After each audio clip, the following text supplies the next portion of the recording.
current. First of all, I wanted to again thank you all for inviting me and being able to talk in a slightly different forum than I normally talk at. And I wanted to say that I'll be sharing thoughts not just from a scholarship perspective, but also from my personal perspective as a mother and as a citizen of planet Earth. So it's going to be a spoken talk without any PowerPoint slides. As I was introduced, I've become more and more interdisciplinary in my work. I was trained as an engineer, but as I've started working with cities and communities on what it means to build a sustainable city, a happy city, not just for now, but also for the future, my own perspectives have changed and grown. And what I wanted to do today was maybe talk about three things. If I could talk about three discrete topics and connect them together. The first is this concept that we call the Anthropocene. And so the Anthropocene is sort of a new definition. Cities are drivers of the Anthropocene. And the National Geographic says that the Anthropocene epoch is an unofficial unit of geologic time, which is used to describe the most recent period in Earth's history when human activity has started to have significant impact on the planet's climate and ecosystems. And what it's saying is that for the first time, one species, human species, have become so dominant across the planet that we're changing the planet itself. And this scale of human impact on the planet has not been seen before. And cities and urbanization has now become a big driver of the Anthropocene, this age of human impact at planetary scale. And when we think about cities, we've all had cities. Historically, we've had Mohenjo-daro, Harappa, the great cities all over the world, which, thousands before the BC, 3000, 4000 BC. But what is different about urbanization now is the scale and scope of it. It is so massive, it is so rapid. Cities are growing. In India, we expect 400 million more people to come to cities. That's more than the population of the US. In China, we've had massive urbanization in China. And that is creating all over the world. We're expecting resource draws to increase, and we're expecting the climate system to be destabilized because of not just urbanization, but the combination of urbanization with globalization and technology development, and also population growth. And so urban systems are drivers of what we call the Anthropocene. And even though, if you can imagine being in space, we've all seen pictures of the Earth at night, and you see night lights. That's a good measure of where urbanization is happening. And those night lights, when you see them, you think, oh, cities only occupy 3% of the world's surface. And it's true. The land footprint of cities is about 3 to 4% of our whole land surface. But when you look at the impacts that cities are having, when you count all the water that's needed to produce the food, when you look at all the energy needed to keep cities growing, they're all imported from outside. What is happening is that cities are consuming more than 70% of global energy use. If you look at 40 of the world's largest cities, and you look at all of their water requirements, not just water for taps, but if you look at water for food, it impacts 40% of the world's watersheds. And so this idea is that no longer are we thinking of here's a Chennai, here's a Delhi, here's a Bangalore, here's a Rajkot, here's a London, here's a New York City. We're all in this global Anthropocene where cities are trading with each other. We're not isolated, and we're causing planetary scale impacts while also dealing with local scale goods and bads. There are goods and bads locally. There's innovation, there's livelihoods, there's social interactions, but there's also high inequality, high pollution, and health risks. And so that brings us to this idea of sustainability. And my talk today is going to be about cities as drivers of the Anthropocene and also as forerunners of sustainability. So we know that cities are driving the Anthropocene, but can we change how we're built, how we think about cities, to also make them forerunners in the quest for sustainability? So my second point is actually very much aligned with Professor Karan's point, which is what is sustainability? And so I won't repeat a lot of points that have already been made, but the original definition of sustainable development doesn't quite address sustainability, as we've just heard. Gro Brundtland's definition was just talking about development that meets the needs of the current without compromising the ability of future generations to meet their own needs. But more and more, we are defining sustainability as a good life for all within planetary boundaries. And so that statement raises many questions. What's a good life, or what is well-being? What is all? Who are we talking about? And what are planetary boundaries? And so I'll just touch upon it very briefly, that most of our discussion of sustainability has mostly talked about human beings, human well-being, human development. And even when we talk about other species, we talk about biodiversity in the UN SDGs. We're always talking about other species in the service of humanity. But there are other ways of thinking of, particularly in many of our religious and spiritual cultural texts, not only in India, but in China, in Native Indian studies, in many, many different cultures, that it's not only human beings, but we're part of a web of life with other creatures, other beings, Buddhism, Jainism. We all have this idea that we are interconnected with other beings. And so this question of who's well-being for is one that's important to think about. We always think of development as human development, but it's also how do we think of other species and our relationship with other species. So that's one. Who are we talking about? The second is, if we agree that we're talking about human beings, which most of the conversations are about human well-being, this question of what is well-being, I think it's been raised before, and many people have now concluded it's not about GDP. Economics and economists from Western countries,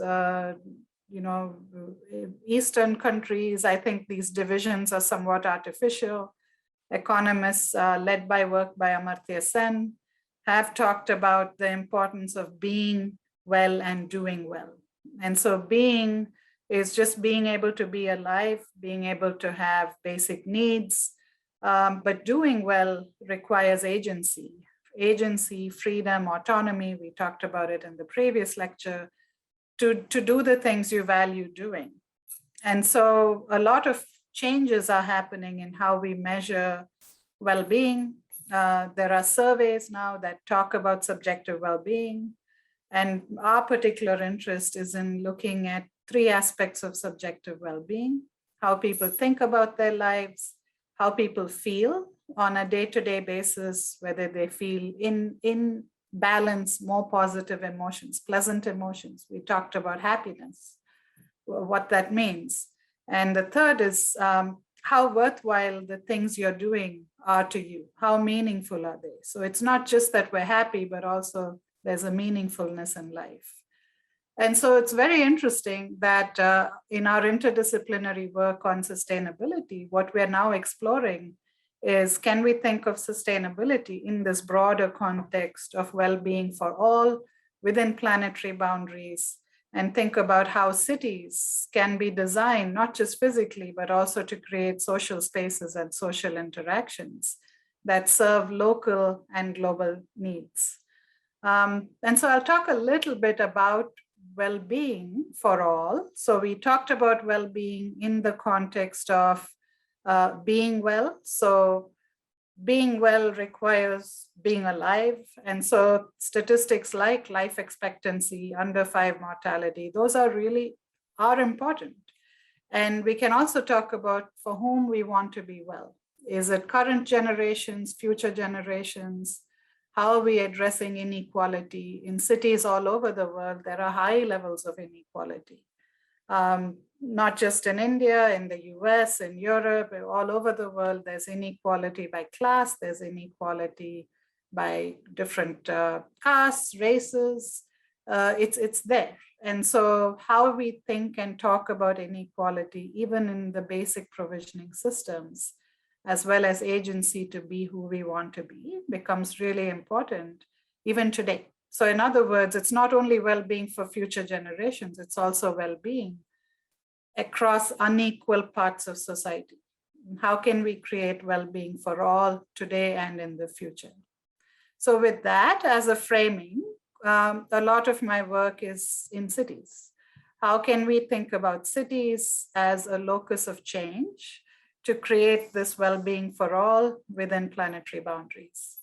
And so I just wanted to share, for example, both in cities in the US and cities in India, but my work has been on India and the US. But here I'm looking at cities where we have, and we all know this, we lack water from treated sources. If you look at our census data, there's many cities that are lacking sewerage. There's also undernutrition in both US cities and Indian cities, high levels of food insecurity.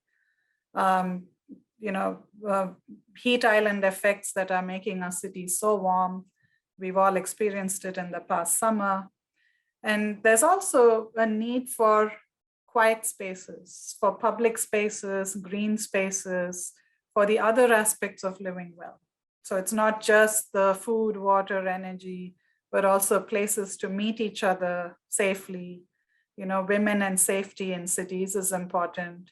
There's also questions of greenery, how greenery makes us reflect on nature, makes us think in a quiet space. How can we bring more nature into the cities?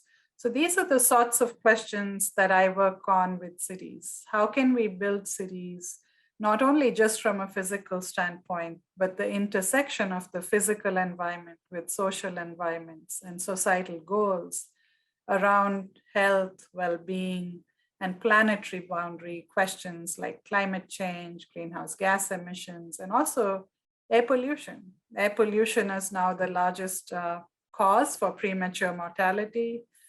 So how can we think of designing cities that are less polluting, so we actually create well-being for all within planetary boundaries? So I want to speak, I know I have just about 2 minutes left, and I want to speak about the third part of my talk is how do we get cities to become forerunners in this, what I call local sustainability, local and global sustainability. And I maybe touch upon maybe 6 points that have come up in my work with cities. I worked with cities in India, in the US. I also serve on the United Nations International Resource Panel. So I had the opportunity to collaborate with governments, local governments in other countries. And I think, first of all, we just need a really honest conversation about local issues, including a plurality of perspectives on both challenges and assets, right? So there are real issues in all cities around the issues I just talked about. 40 to 60% of people in cities in India, in cities in other parts of Asia, are living in very, very small, overcrowded spaces. We saw this during COVID, we've seen this during other health challenges. And so fundamentally, how do we as a society address such inequality? We have equally stark inequalities in the US, and the same questions come up. How do we talk? Can we be open in talking about inequalities? Or do we feel, always to say, oh, my city is so great, or my country is so great, that we don't talk about these things that are so important? And at the same time, we don't want to only focus on challenges. We also bring assets, and those assets are different, and there are different ways about thinking about assets. We have cultural assets. All our assets don't have to be economic. They don't have to be material, but they are important. Basic needs are important to meet, but we also bring cultural assets, different ways of thinking, as we've heard in this conference, different ways of doing things and thinking about things. So that's the first thing. How can we have these conversations as communities to even define what justice means? What does social justice mean? it's a contested topic, and we need to meet with each other to know what that means, and to hear from the people who don't think they're getting a good life in our cities. The second speaks very much to the previous talk, is to have foundational conversations of what well-being means to each of us and as a society, personal well-being and societal well-being. And that conversation will be different in different countries and different cities, but having that conversation is important. And the third is then to think in systems. How do we connect the local with regional and global processes? The city is not an island. We should really understand, where is our water coming from? Where is our food coming from? What is the impact of my consumption? We consume, in India too, we consume. And that is having impacts everywhere, including locally and globally. And so one of the sustainable development goals is consumption and production. How can we connect consumption and production together? So that requires systems thinking. The fourth idea is to always think of partnerships. This is a conference on peace and reconciliation. Partnerships are really important, particularly because we're in this global Anthropocene. Individual actions are important, but equally important is that they be coordinated to have impact at scale. The scale we're talking about, imagine the planet from space, that's the scale of impact. So we need to be coordinated to have solutions at that scale. And that means we have to coordinate actions from individual to neighborhood associations, to city government, to state government, all the way to national and global governance to make a difference. The fifth idea is it's very easy to have hubris, right? Personal hubris, professional hubris. I think an earlier speaker was saying that we shouldn't think of our own disciplines as knowing everything, because if we knew everything, we wouldn't be where we are. And so cultural hubris, that my culture knows this better than your culture, or nationalistic hubris. And that's easy to say that we should avoid these, but it's the way of doing it is the sixth point, and the last point I wanted to make. The way of really listening to each other is to bring people together in what we call knowledge co-production partnerships. And a lot of my work is engaging with real people, real policymakers, understanding that as scientists, we don't know all the answers. As policymakers, they don't know all the answers. And as communities, we're not coordinated.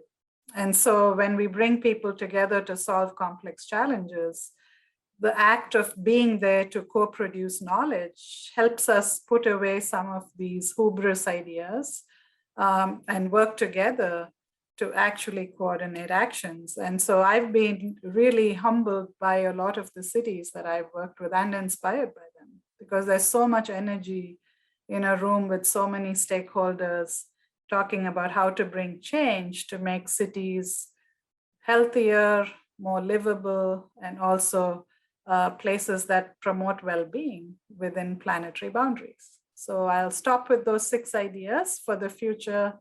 And thank you again for having me here. Thank you.